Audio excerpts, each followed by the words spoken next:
Alright, response video, reaction video to that dprjones guy regarding the third part in his objective morality series. These British guys, they talk with all this eloquent English, but they don't say shit. I mean, it's just a bunch of, might be a graceful dance, but it's just goddamn sissy intellectual crap when you come right down to it. So anyway, let's play the videotape. Are laughably lacking in giving any serious direction as to how one should lead your life. So how can I say that objective morality does not exist? Well, exactly. How can you? But anyway, so his argument is like the Bible and the religious idiots. I guess he's saying they somehow, because he says there's no such thing as objective morality, there's no such thing as God, which seems a really idiotic, backward piece of logic. Obviously, if somebody has accepted the premise that God exists, then the fact that God would have laws, and that would be the morality, or rules, duh. So I just don't see how you undo it by making some bold statement like there's no such thing as fact-based morality or ethics. I mean, bullshit on you for that kind of crappy, illogical nonsense. Alright, and so let's get to the Ten Commandments thing. Look, we know the Bible's thousands of years old. You're going to sit there and quote dictionary quotes and play word games about what words mean in our vocabulary now, 2,000 years later. Who knows what the actual Ten Commandments were? Maybe there was more qualification in those commandments. Maybe it said, "Thou shalt not kill unless commanded by authority or God or some other qualification." All we get is the, bastardized version. So maybe they weren't quite as simplistic and useless a commandment as they seem to be now. But regardless, it's sort of built in. Okay, the logic of it's built in. The qualifications can be gleaned from the rest of the Bible. Obviously, "thou shalt not kill" did not mean never kill. It just meant don't kill on your own volition. Make sure you have a reason to kill. Firstly, evidence. There is no more evidence for it than there is for the existence of God. After the see, where do you get this from? You're saying that there's no evidence of almost anything then. To say there's no moral truths existing is to say that the fact that there is harm in the universe is not as established a fact as the fact of evolution. I mean, that's the key cornerstone of the evidence against the existence of a God. Would certainly be the fact that we have a very believable, very rational alternative theory. Now, if there was no alternative theory, if there were no chromosomes, and there was no DNA, and there was no fossil record, and there was not all this other stuff indicating where we came from, it would be perfectly reasonable to assume there must be some other poofing force, because there'd be no other rational alternative explanation. And certainly I think the evidence supporting the fact that we have properly judged the evidence for evolution, properly understood what it means that there's a dinosaur in the ground, I think we can do that with as substantial logical justification, except the fact that there is harm in the universe, that things can be harmed, and that can be the foundation of an objective definition of right and wrong. Previous video in this series, it was suggested to me by way of private message that if we had heard of a circle, but we had never seen one and we couldn't comprehend one, that does not mean that a circle could not objectively exist.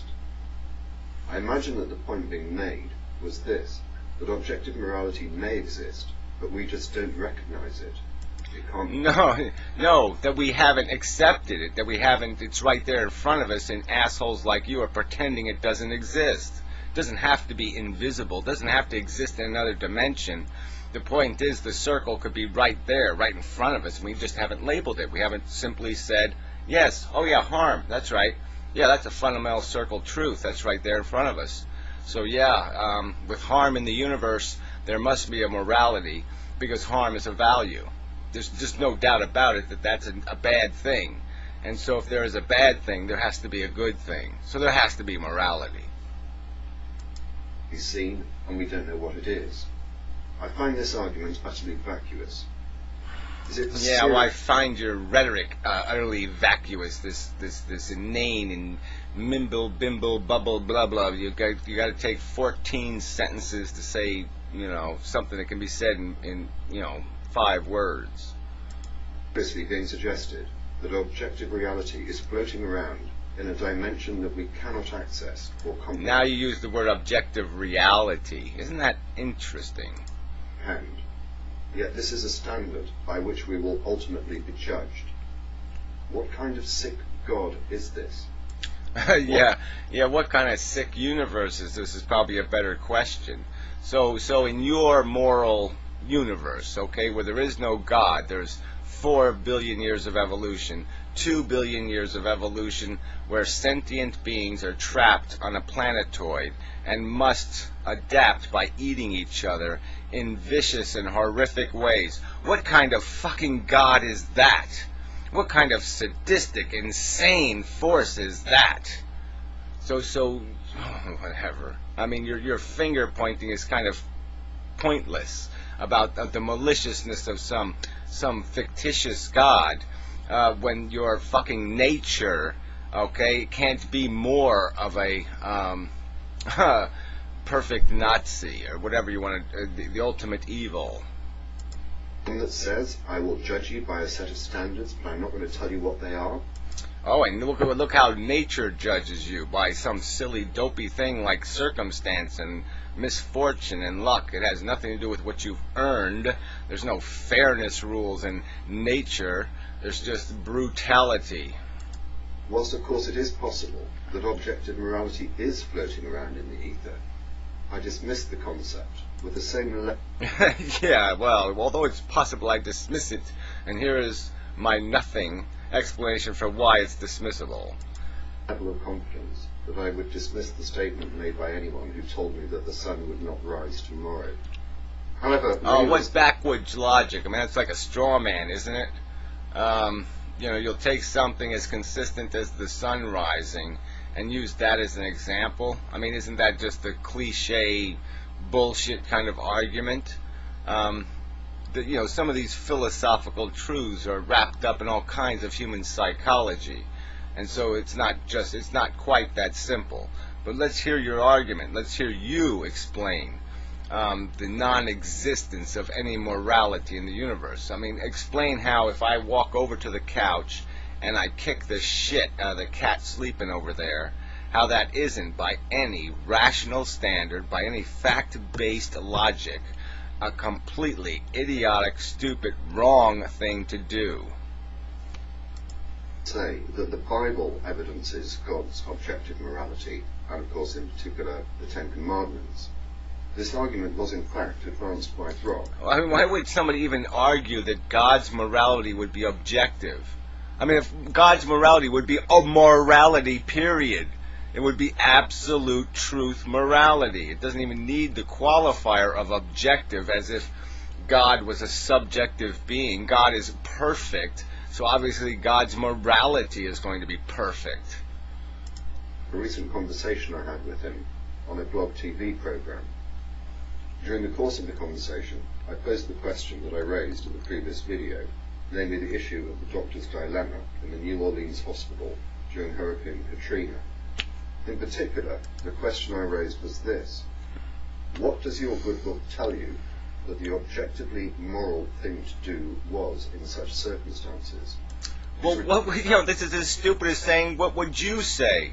I mean, you create a very complex moral dilemma where there are more than one, where there's more than one moral interest, where there's more than one value at play in the equation. It is not just a simple question, will I go over to the couch and kick the cat? No, there's a whole bunch of complex factors which involve where maybe somebody's life is saved because I kick the cat. or because you kill Adolf Hitler in, when he's 16 years old, the question of whether this might have the consequence, a very productive consequence. So you create this very complex moral dilemma being the key word, and say that somehow objective morality should be able to just slice right through it. There's no reason why objective moral principles or premises should have any more capacity to split right through something that complex than anything else. I mean, it's just a stupid premise that somehow, because it's objective, it can dissect complexity. I mean, that's stupid. Response, a typical example of his circumlocution, was to try and say that I was confusing circular locution. I mean, you really got to do that crap, don't you? Because that's how you establish your credibility, is because you can say something like circular locution. morality